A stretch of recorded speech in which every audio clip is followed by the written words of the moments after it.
여러분 안녕하십니까? MBN 종합뉴스입니다. 정부가 내일부터 전국의 사회적 거리 두기를 2단계에서 1단계로 하향합니다. 국내 코로나19 신규 확진자가 58명 발생하며 나흘째 두 자릿수를 유지했습니다. 2단계 시행한 지가 지난 8월 23일부터였는데 딱 2달 정도 됐어요. 그렇습니다.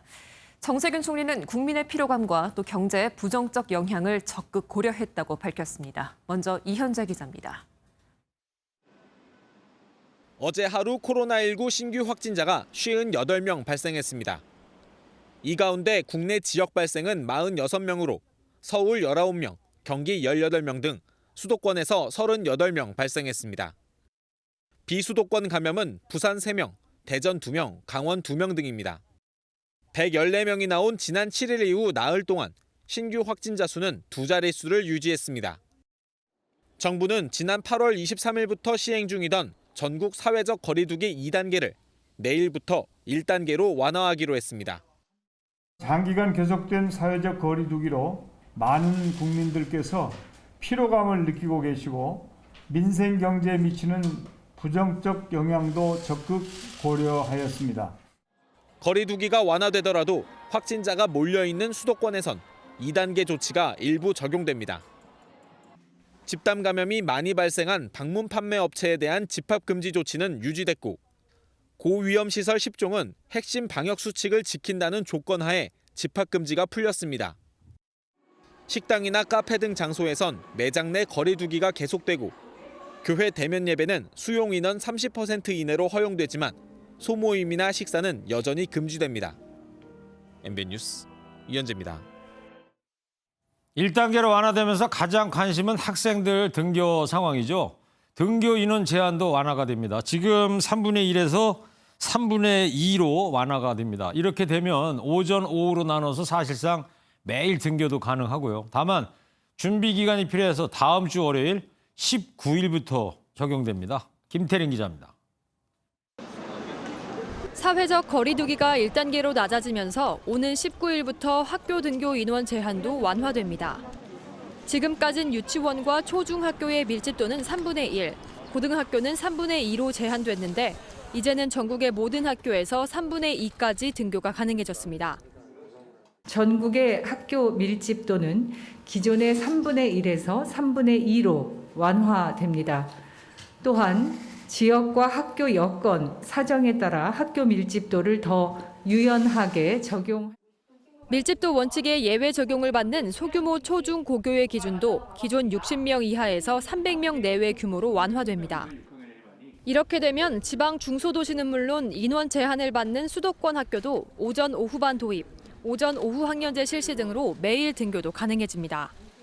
애들이 약간 많아지니까 걱정이 될 수밖에 없겠죠. 근데 저희 학교는 지금도 등교할 때 최대한 겹치지 않도록 하려고. 직장인 엄마 입장에서는 3분의 2로 일하도 학교를 가는 게 좋죠. 그러니까 집에서 EBS 수업도 뭐 제대로 하는지도 모르겠고 학교를 가면 그래도 친구들도 있고. 한편 300명 이상의 대형 학원 집합 금지 조치는 학원들의 어려운 경영 상태를 감안해 다음 주가 아닌 내일 바로 해제됩니다. MBN 뉴스 김태림입니다. 8월 말 2단계로 격상됐던 사회적 거리두기 단계가 다시 1단계로 이제 낮춰집니다. 내일부터죠. 장소마다 어떻게 조치가 달라지는 건지 지금부터 이수아 기자 뉴스 추적하도록 하겠습니다. 이수아 기자, 네. 약 2달이에요. 50일 만이고. 이 다시 생활 방역으로 이제 내일부터 돌아오는 거 아니겠어요? 네. 근데 아직 확산 상황이 불안하다 이런 시각도 있단 말이죠. 어떤 배경에서 이게 나온 거죠? 네, 사실 원래 정부 규정만 보자면 1단계 하향 조정을 위해선 2주간 일평균 국내 발생 신규 확진자가 50명 아래로 내려갔어야 됐죠. 예. 하지만 사실 지난달 29일부터 2주간 일별 신규 확진자를 보면 이렇게 떨어진 게 지난달 29일 하루뿐이었습니다. 뭐 오늘도 사실 뭐 58명이고요. 그렇죠. 그럼에도 단계 조정에 나서는 이유는 경제에 미치는 악영향 그리고 국민 필요도를 고려한 것으로 보입니다. 네, 뭐 이 2단계 기간 중에 예를 들어서 뭐 결혼식도 연기했던 그런 가정들도 많고 네. 얼마나 피로감이 많았겠습니까? 예. 그 유지되는 방역 수칙에 대해서 좀 하나씩 좀 자세히 좀 알아보자고요.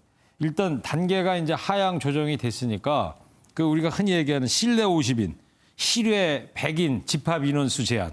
이건 이제 풀리는 거예요? 네, 이 수도권, 비수도권으로 나눠서 좀 설명을 드려야 될 것 같은데요. 그래요? 이 수도권의 경우에는 금지됐던 실내 50인, 실외 100인 이상 행사가 자제 권고로 조치가 조정되면서 사실상 제재가 풀렸습니다. 예. 비수도권의 경우에는 아예 실내 50인, 실외 100인 이상 모임, 행사가 아예 허용됐고요. 다만 비수도권과 수도권 모두 100명 이상의 대규모 행사의 경우에는 4제곱미터당 1명으로 인원이 제한됩니다. 스포츠는 어때요? 스포츠. 스포츠의 경우에는 무관중 경기로 지금까지 진행됐었죠. 이제부터는 전체 인원의 30%까지는 입장이 가능해집니다. 이 휴관, 휴원 권고가 내려졌던 사회복지시설과 어린이집도 다시 문을 열게 되면서 맞벌이 부부도 한시름 놓을 수 있게 됐습니다. 네. 물론 뭐 모두 어렵지만 가장 고통을 받은 업종은 고위험 시설 관련 종사자들 아니겠습니까? 고위험 시설들도 집합금지 조치가 이제 풀리게 되는 거예요? 네, 이 현재 정부가 관리 중인 고위험 시설이 얼마 전 시설 분류가 바뀐 PC방을 제외하고 모두 12종입니다. 이 중 유통물류센터의 경우에는 필수 산업시설로 분류되면서 따로 집합금지 없이 영업을 계속 이어왔고 남은 시설 11종에 대한 집합금지 조치가 내려졌죠. 지금 저 화면에 나오는 거죠? 네, 맞습니다. 이 중 방문 판매를 하는 직접 판매 홍보관은 계속 집합금지 조치가 유지됩니다. 이 나머지 유흥주점, 뷔페, 대형 학원 등 10종은 집합금지가 해제되는데요. 다만 유흥시설 5종의 경우에는 이태원 클럽 사례도 있고 다들 우려가 크잖아요. 예. 이용 인원을 제한하고 이외 지자체 재량으로 시간제 운영을 강제할 수 있도록 했습니다. 고위험 시설은 아니지만 식당, 카페 내 방역 수칙도 궁금하실 것 같은데요. 수도권에서는 일반 음식점, 스터디 카페 등 16종 시설에 대해서 핵심 방역 수칙이 의무화됩니다. 다만 이 마스크 착용, 출입 명단 관리, 테이블 간 1m 거리두기 의무화 등의 내용이라서 사실 뭐 현재와 체감하시기에 크게 달라지는 건 없습니다. 네, 뭐 조금 복잡해 보이기는 합니다만은 모든 국민께서 잘 유념해서 잘 지키는 수밖에 없을 것 같아요. 네, 그래야 될 것 같습니다. 그 교회는 어때요, 교회? 네, 교회도 이 예배실 좌석수의 최대 30% 수준까지 인원을 제한해서 대면 예배가 가능해졌습니다. 다만 예배 뒤 식사, 소모임, 행사 등은 여전히 금지입니다. 네. 이 대면 예배 확대 여부는 앞으로 종교단체 협의체와의 대화를 통해서 계속 조정해 나가겠다는 게 정부 방침입니다. 자, 그리고 또 하나 좀 마지막으로 짚어볼게. 사실 이번 2차 확산 시작이 이제 8.15 광복절 집회였지 않습니까? 네. 그러면 집회 전면 금지 조치도 이게 풀리게 됩니까? 어떻게 됩니까? 이 10인 이상 집회 전면 금지의 경우에는 사실 이게 서울시나 이 지자체 행정 조치에 속합니다. 네. 서울시의 경우에는 지난 8월 21일부터 이 조치를 유지해 왔는데요. 방역 당국이 단계 조정을 한 만큼 집회 금지 조치도 어느 정도 완화가 되지 않을까 싶습니다. 내일쯤 서울시도 정부 방침에 따라서 새로운 방역 대책을 발표할 전망입니다. 네, 그렇군요. 자, 일상을 뭐 조금이나마 되찾는다니까 좋긴 합니다만 우려가 앞서는 것도 이제 사실이기도 하고요.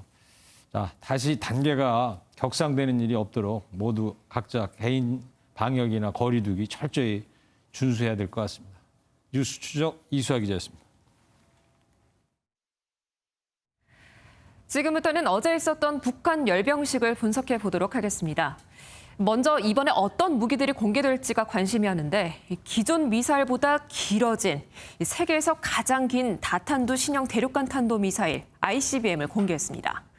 또 개량한 잠수함 탄도 미사일 SLBM 등 무기 체계가 이전보다 개선된 모습을 보였는데요. 한성원 기자가 정리했습니다.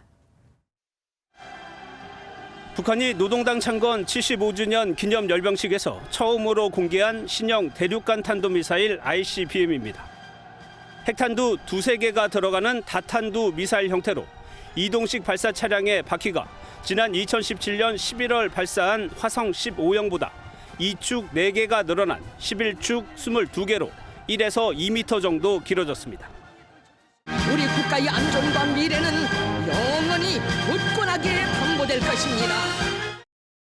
멜리사 해넘 스탠퍼드대 연구원은 ICBM 길이로는 세계에서 가장 길다며 이번 신형 미사일을 괴물이라고 평가했습니다. 북한은 또 지난해 10월 발사한 잠수함 발사 탄도미사일 SLBM을 직경이 굵어진 다탄두 형태로 개량했습니다. 지난해 말부터 지속적으로 성능을 개선한 새 종류의 초대형 방사포도 모습을 드러냈습니다. 4, 5, 6연장의 다양한 발사관을 갖춘 600mm 구경으로 남한 전역을 타격할 수 있습니다. 방사포만으로도 남한 전 지역을 타격할 수 있는 포병 전력을 갖추게 되었기 때문에 우리에게 위협적이라 볼 수 있고, 여기에 전차포와 대전차 미사일을 탑재한 스트라이커 장갑차와 신형 전차는 물론 개량형 AK-47 소총과 군복, 방탄조끼 등 현대화된 개인 전투 장비도 선보였습니다. MBN 뉴스 한성원입니다. 그리고 김정은 위원장은 25분간의 연설 중에 복잡 다단한 심경을 드러냈습니다. 주민들의 감사하고 미안하다는 말을 12번 반복하면서 울컥하는 모습을 보였고요. 남한을 향해서는 사랑하는 남녘 동포라는 표현을 썼습니다. 김 위원장의 연설 내용은 주진희 기자가 정리했습니다. 김정은 국무위원장의 당 창건 75주년 기념일 연설의 핵심은 감성이었습니다. 25분 정도의 연설에서 12번이나 주민들에게 감사하다, 미안하다는 대내 메시지를 보냈습니다. 오늘 이 자리에 서면 무슨 말부터 할까 많이 생각도 해보았지만 마음속 진정은 고맙습니다, 이 한마디뿐입니다. 당 창건 75주년 전까지 평양 종합병원 완공 등을 약속했지만 코로나와 수해로 성과를 낼 수 없자 면목이 없다는 겁니다. 특히 이런 사업에 투입된 군인들을 언급하며 울컥하다, 눈물을 닦는 모습도 보였습니다.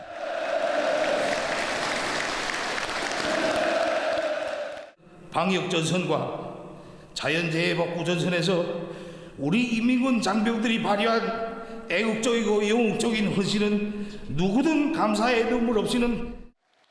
우리 공무원 피격 등으로 경색된 남북 관계를 의식한 듯 남측에게는 유화 메시지를 보냈습니다. 사랑하는 남녘의 동포들에게도 따뜻한 이 마음을 정히 보내며 하루빨리 이 보건 위기가 극복되고 북과 남이 다시 두 손을 마주 잡는 날. 다만 미국에 대해선 구체적 언급은 없었지만 무기 개발은 지속할 것임을 천명했습니다. 자의적 정당 방위 수단으로서의 전쟁 억제력을 계속 강화해 나갈 것입니다.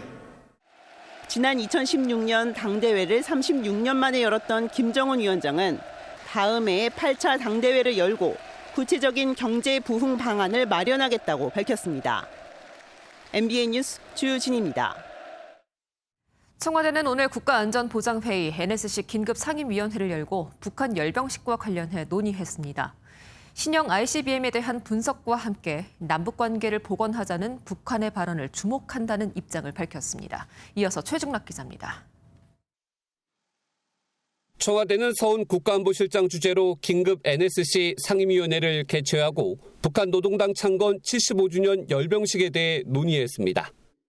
NSC 상임위원들은 먼저 북한이 선보인 신형 미사일에 대한 방어 능력 점검과 함께 상호 무력 충돌을 방지하기 위한 남북 합의 사항이 지켜져야 한다고 강조했습니다. 그러면서 환경이 조성되는 대로 남북 관계를 복원하자는 북한의 입장에 주목한다고 밝혔습니다. 신무기 분석에 들어간 국방부는 군사력을 선제적으로 사용하지 않겠다는 북한의 입장을 주목한다고 밝혔고, 통일부는 코로나19를 포함한 보건 분야 협력을 기대했습니다.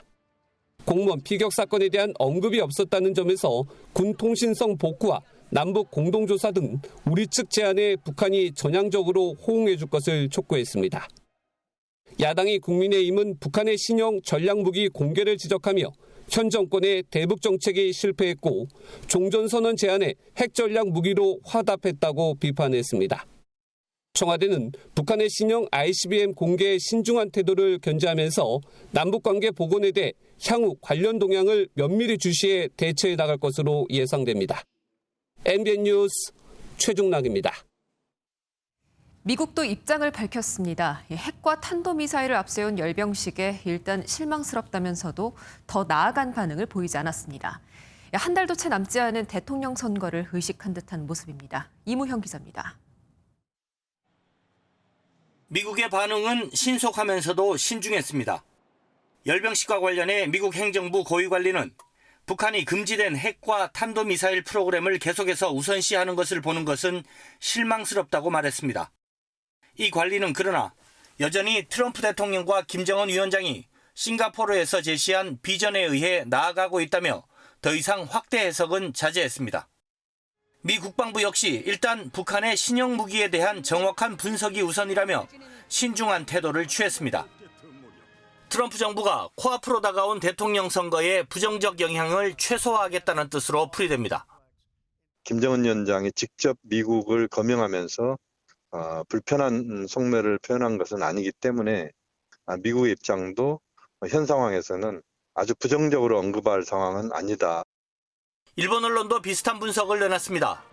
아사히 신문은 이례적인 심야 열병식과 관련해 극적인 연출이나 효과를 노렸을 가능성 외에 미국의 정찰 위성을 경계했다는 시각도 있다고 보도했습니다. 요미우리 신문은 미국 대통령 선거 이후에 교섭과 미사일 실험 둘 다를 염두에 둔 강온 양면 흔들기로 보인다고 분석했습니다. MBN 뉴스 이무형입니다.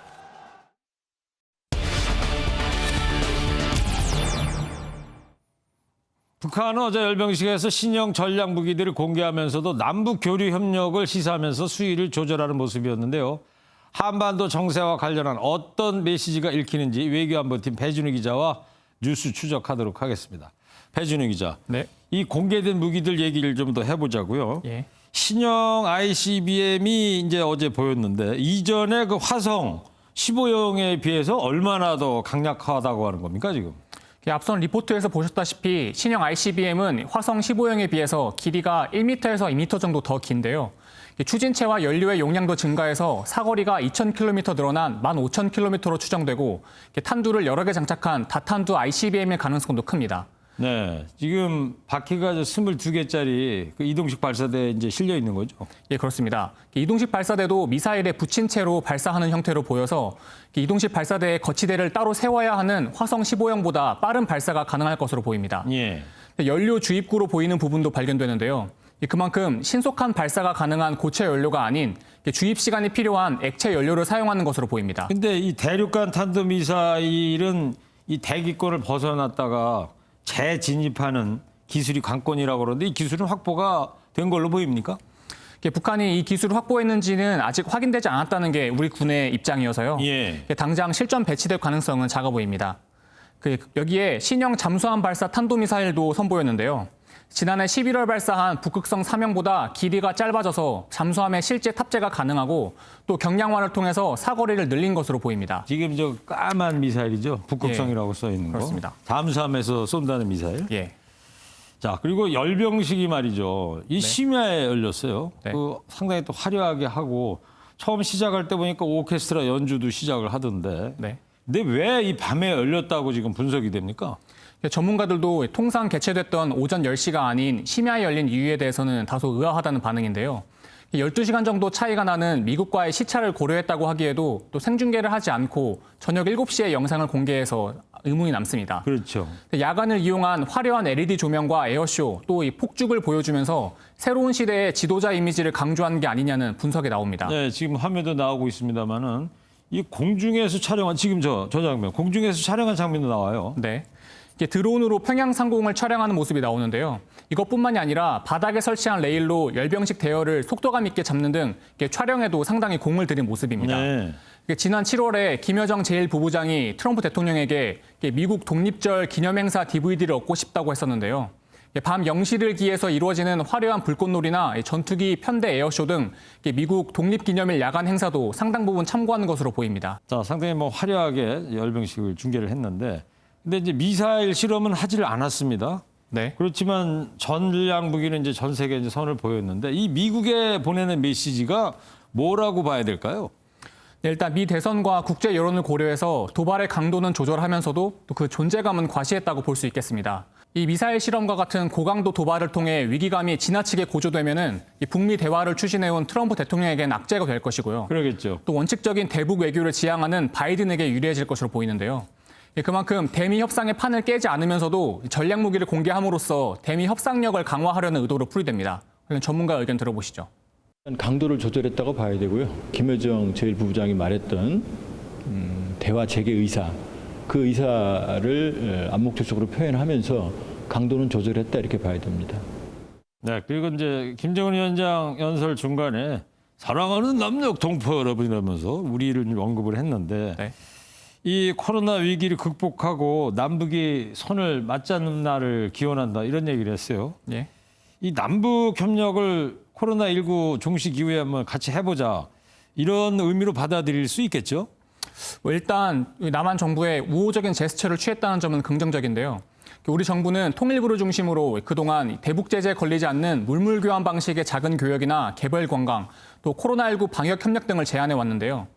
북한은 교류 협력에 응답하지 않았고 또 태풍 수해 복구에 대해서도 외부 지원을 불허하며 거부해 왔습니다. 예.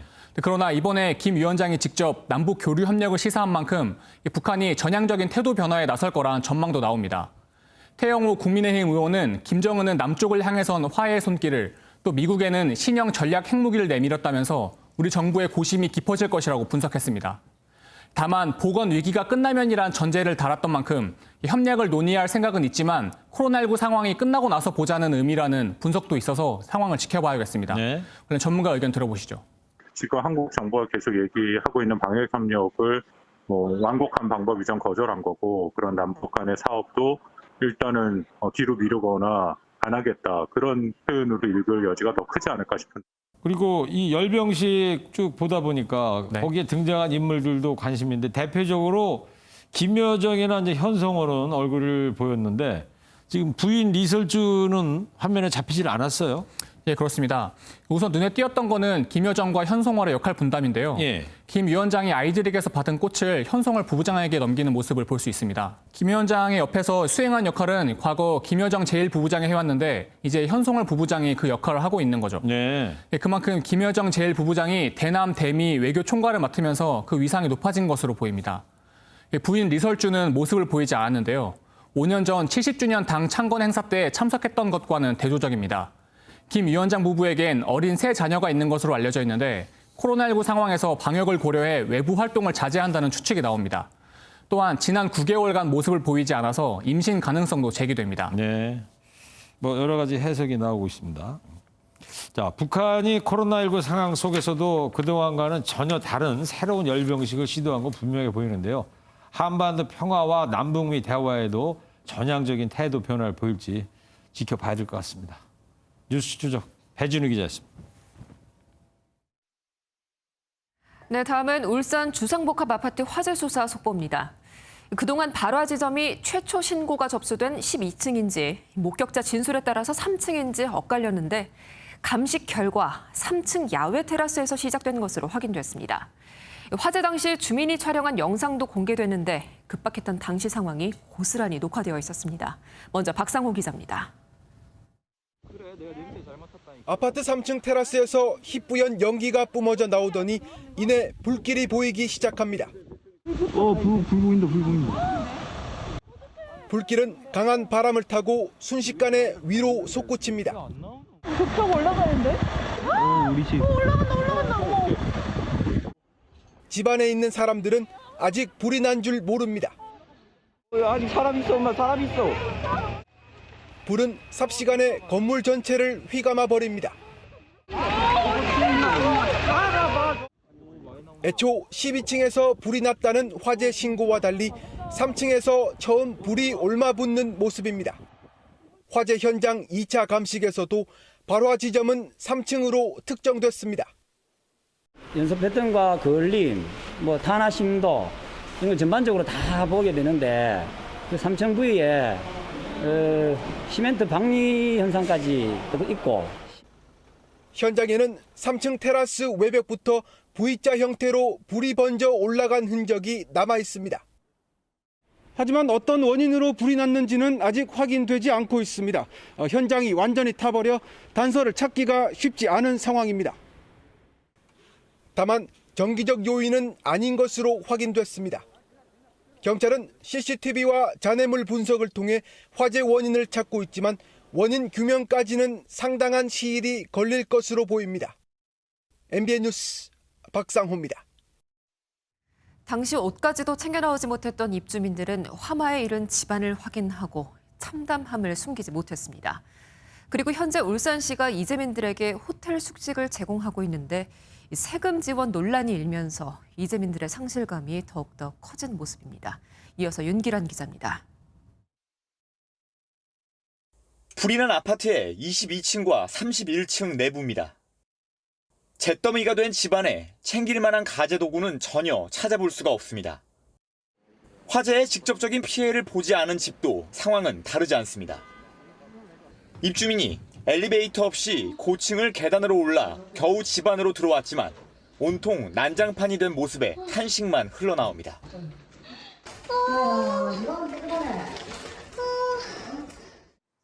다른 입주민이 그을음 가득한 방 안을 헤집고 다니며 챙길 만한 물건을 찾아보지만 모두 물에 젖어 쓰레기가 돼버렸습니다.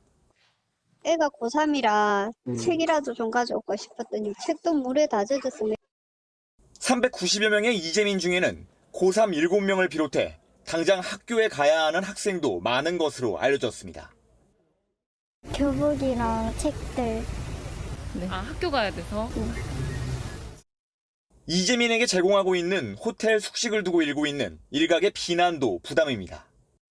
울산시는 175명에게 3만 원씩 호텔 숙식을 제공하고 있는데 이를 반대하는 청와대 청원까지 등장한 겁니다. 울산시는 재해구호법상 하루에 6만 원씩 지원이 가능하다고 밝혔지만 이재민들은 이 같은 비난이 더 힘들다며 호텔을 떠나는 것도 고려 중인 것으로 알려졌습니다. MBN 뉴스 윤기란입니다. 강원도 화천이 비상입니다. 1년 만에 양돈 농장에서 발생한 아프리카 돼지열병이 이웃 농장으로 번지고 있습니다. 양돈 농가 방역 당국 바짝 긴장하고 있습니다. 땅에 묻히는 돼지들 안타깝고요. 대량 살처분 악몽이 재현되지 않기만 바랍니다. 송환진 기자입니다. 아프리카 돼지열병이 추가로 발생한 강원 화천군의 양돈 농장입니다. 긴급 살처분된 돼지들이 땅에 묻히고 가축 방역관들의 움직임은 분주하기만 합니다. 올해 들어 양돈 농가에서 확인된 두 번째 아프리카 돼지열병은 지난 8일 첫 발생 농가에서 2km 떨어진 곳에서 발생했습니다. 방역당국은 추가 확산을 막기 위해 2차 발생 농가가 기르던 돼지 1,200마리를 긴급 매몰 처리하고 중앙역학조사반을 투입했습니다. 첫 발생 농가를 중심으로 반경 10km 내에 있던 또 다른 농가는 음성 판정이 나왔지만 돼지 450마리가 예방적 차원에서 매몰 처리됐습니다. 하천군과 인접한 8개 시군 114개 농장도 표본 검사 결과 모두 음성으로 확인됐습니다. 멧돼지하고 연관성이 있다라고 판단되는 114호에 대해서 농가당 최소 10두 이상에 대해서 조사를 해봤는데 추가적인 아프리카 돼지열병 발생되지 않았음을 확인하였습니다. 방역당국은 강원 경기 지역 양돈 농장과 축산 차량 등에 내려졌던 일시 이동 중지 명령을 하루 더 연장했습니다. 또 양돈 농장 주변에 소독액과 생석회를 뿌리고 정밀 검사도 강화하는 등 아프리카 돼지열병 차단에 총력을 쏟겠다는 방침입니다. MBN 뉴스 송환진입니다. 한밤중에 KTX가 지나는 철로에 담을 넘어 무단 침입한 고등학생이 달리는 KTX에 스쳐서 다쳤습니다. 서울의 한 공사장에선 건물 철거 작업을 하던 60대 인무가 무너져 내린 벽돌에 깔려 숨지기도 했습니다. 심가연 기자입니다. 서울 동작구의 노량진역입니다. 어제 저녁 10시 30분쯤 고등학생 2명이 이곳 인근 철로에 무단으로 들어갔다가 이 중 1명이 열차에 치이는 사고가 일어났습니다. 철로와 바로 옆 수산시장 사이는 이렇게 담벼락으로 가로막혀 있는데 이들은 담을 넘어 기찻길로 무단 침입한 것으로 알려졌습니다. 마침 운행 중이던 KTX 열차가 철로에 진입했고 이 중 1명은 다리에 열차가 스치면서 허벅지가 찢어지는 부상을 입고 병원으로 옮겨졌습니다. 경찰은 다친 학생이 퇴원하는 대로 왜 담장을 넘었는지 등을 조사할 예정입니다. 오늘 오전 7시 30분쯤에는 공사장에서 작업 중이던 60대 근로자가 무너지는 벽체에 깔리는 사고가 발생해 경찰이 수사에 나섰습니다. 굴착기로 이제 철거 작업 중에 벽돌 같은 게 붕괴돼서 사람 살려 해가지고 가보니까 깔려 있었다고 벽돌을 이제 드러내고 구조한 상태에서 저희 조치하고. 이 남성은 구조 후 병원으로 옮겨졌지만 결국 숨졌습니다.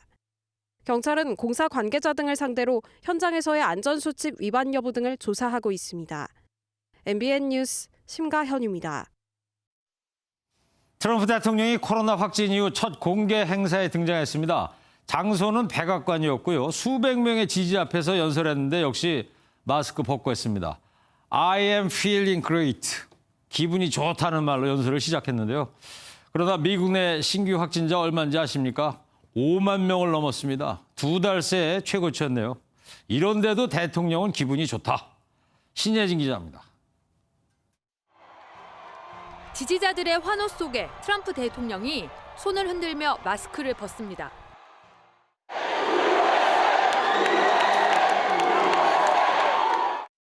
다소 야윈 듯한 모습의 오른쪽 손등엔 주사 흔적을 가리려는 듯 밴드가 붙어 있습니다. 트럼프 대통령이 지난 1일 코로나19 확진을 받은 지 9일 만에 백악관 공개 행사를 열었습니다. 애초 법과 질서를 강조하는 연설을 할 것으로 알려졌지만 정작 연설의 상당 부분은 경쟁자 바이든 후보와 민주당을 향한 비판으로 채워졌습니다. Democrats have run nearly every inner city in America, and I mean for 100 years, and their policies have delivered nothing but calamity, poverty, and trouble. 그러더니 자신의 건강 상태는 매우 좋다고 말하면서 코로나 바이러스도 곧 사라질 것이라고 주장했습니다. I'm feeling great. I don't know about you. How's everyone feeling? But it's going to disappear. It is disappearing. 하지만 트럼프 대통령의 주장과 달리 이날 미국의 일일 확진자는 5만 명을 훌쩍 넘어서며 2달 만에 최고치를 기록했습니다. 완치 판정을 받기도 전에 트럼프 대통령이 공개 행보에 나서자 대통령 주치의는 성명을 내고 트럼프 대통령이 더는 바이러스를 옮길 위험이 없다고 주장했습니다. 하지만 트럼프 대통령이 코로나 검사에서 최종적으로 음성 판정을 받았는지 명확하게 밝히지는 않았습니다. 트럼프 대통령은 이번 연설을 시작으로 12일부터 사흘간 플로리다와 펜실베이니아, 오하이오주로 출격해 대규모 현장 유세를 강행할 예정입니다. MBN 뉴스 신혜진입니다.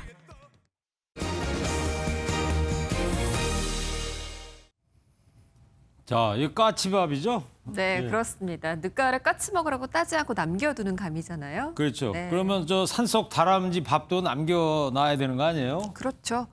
그런데 요즘 단풍철을 맞아서 산행길에 도토리 채취하시는 분들 많다고 합니다. 그러면 말이죠. 네. 절도행위로 취급받아요. 산속 도토리, 버섯 같은 임산물 있잖아요. 이거 함부로 따오면 큰일 납니다. 혹시 따게 되면 형사처벌도 받게 되나요? 그렇대요. 박은채 기자가 산속에 들어가서 취재했습니다. 산행 가실 분들 잘 들어보시기 바랍니다. 등산객 옆에 산에서 주워온 도토리가 가득히 쌓여 있습니다. 가을 등산객들의 발걸음이 이어지면서 버섯과 도토리 등 임산물을 채취하는 사람들도 많아졌습니다. 하지만 산속에서 사전에 허가받지 않은 임산물 채취는 엄연한 절도행위입니다. 취재진이 국립공원관리공단 순찰팀과 함께 산을 올라가 보니 도토리를 주워가는 등산객을 금세 만날 수 있었습니다. 이거를 채취를 하시면 다람쥐라든지 청설모는 먹을 게 없잖아요. 아줌마들 맛있었는데 난 또 씻어봤는데. 등산객이 무단으로 채취하다 적발된 도토리입니다. 도토리 등 임산물을 무단으로 채취할 경우 형사처벌까지 받을 수 있습니다. 받게 될 처벌도 결코 가볍지 않습니다. 진짜 좀 봐주세요. 정말 좀 봐주세요. 형사처분 받으셔야 되고 5년 이하 징역 또는 5천만 원의 벌금이에요. 이렇게 법적으로 규제하는 것은 산에서 나는 작물이나 열매가 산속 동물들에 절대적으로 필요하기 때문입니다. 환경적으로나 생태적으로 불균형해지고 자원들이 많이 고갈됨으로써 문제가 일어나고 있습니다. 산짐승들이 이제 먹어야 될 도토리라든가 산나물 소중한 식량이 되죠. 임산물을 채취하려면 각 산을 관리하는 지방산림청에 반드시 사전 신고를 해야 한다고 산림당국은 당부했습니다. MBN 뉴스 박은채입니다. 휴일인 오늘 전국이 맑다가 오후부터 하늘이 흐려졌습니다. 내일도 오전까지는 하늘빛이 흐리다가 오후부터 차차 맑아지겠는데요. 기온은 오늘보다 조금 높겠습니다. 내일 서울의 아침 기온 14도, 낮 기온 22도가 예상되고요. 모레부터는 북서쪽에서 찬 공기가 유입되면서 서울의 아침 기온이 한 자릿수까지 내려가 쌀쌀하겠습니다. 내일 오전에 수도권은 흐린 데다가 공기도 탁하겠습니다. 미세먼지 농도 일시적으로 나쁨 수준을 나타내겠고요. 그 밖의 지역은 보통 수준에서 좋음 수준으로 공기가 깨끗하겠습니다. 수도권도 오후에는 보통 수준을 회복하겠습니다. 내일 새벽부터 아침 사이 곳곳에는 빗방울이 조금 떨어지겠습니다. 경기 남부와 강원 남부, 충청 북부와 경북 북부를 중심으로 내리겠습니다. 현재 하늘에는 구름이 가득 껴 있습니다. 내일도 흐리다가 차츰 맑아지겠고요. 기온은 오늘보다 조금 높겠습니다. 남부지방 대구의 아침 기온 14도, 낮 기온 23도로 일교차가 10도가량 크겠습니다. 동해안 지방 강릉과 울진의 낮 최고 기온 22도까지 오르겠습니다. 당분간 맑고 건조한 날씨가 이어지겠고요. 한층 쌀쌀해질 전망입니다. 날씨였습니다. 오늘 유럽과 미국은 코로나19 신규 확진자 수가 눈덩이처럼 늘었습니다. 그렇죠. 네. 러시아, 프랑스, 영국 뭐 10,000명 이상이고 미국은 5만 명을 넘었잖아요. 네. 그에 비하면 우리나라는 58명이고 또 내일부터는 1단계로 하향 조정됩니다. 네, 그렇다고 방심하면 안 되겠죠. 그렇죠. 한자로 보면은 노을 방자에다 마음 심자인데 긴장을 풀면 안 된다 이 그렇죠. 말씀이시죠? 네. 방심 금물입니다. 맹자에 구방심하라고 했어요. 네. 달아난 마음을 찾아야 된다. 개인 방역과 거리 두기를 끝까지 잘 해야겠다 이 맞습니다. 말씀으로 듣겠습니다. 자, MBN 종합뉴스는 여기서 모두 마치겠습니다. 시청해주신 여러분 고맙습니다.